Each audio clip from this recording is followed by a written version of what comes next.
refräng. Ord överallt och ett huvud som värkte.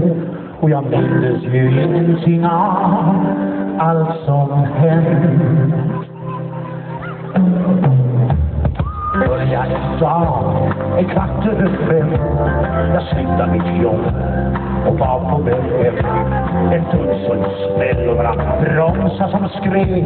Jag svartnade allt för mig. Tills jag vaknade upp hos dig. Kom igen nu!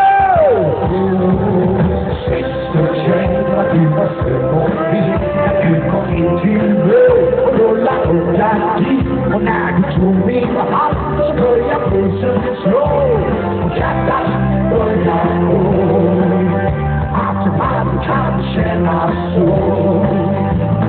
Syster, tjej, vad du var glad och sjuk. Jag trodde jag aldrig skulle vilja vara sjuk. Jag tog hand om dig, så blev jag kär i dig.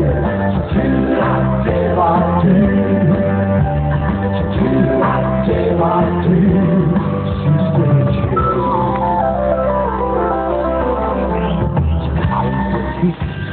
Det var på min sal, där jag vet mina helvetes kvar. Doktorn kom på sitt dagliga rond och sa, det här tar någon tid, ska du se. Dagarna gick och tiden försvann. Och aldrig jag började att likna en man. Man la som spott och jag gick och gå. Jag kunde inte förstå. Ja! Det tänkte jag borde på. Syster, känna du var slut och fint. Vi kom in till dig och rullade upp dit. Och när du tog min hand så började pulsen slå. Hjärtat började gå. Man kan känna så. Syster,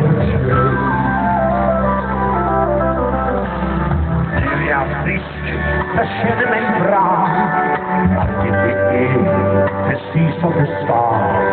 Jag hade tur när jag hamnade på salen. Jag först mötte Syster Jane. Jag slutade mitt jobb. Så där är 4:15. Jag skyndar mig så. För att komma hem. Ja, det sitter du nu. Titta. Och vänta på mig. Jag vill ingen som Syster Jane. Jag tycker ingen som Syster Jane. Syster Jane, vad du var söt och fin.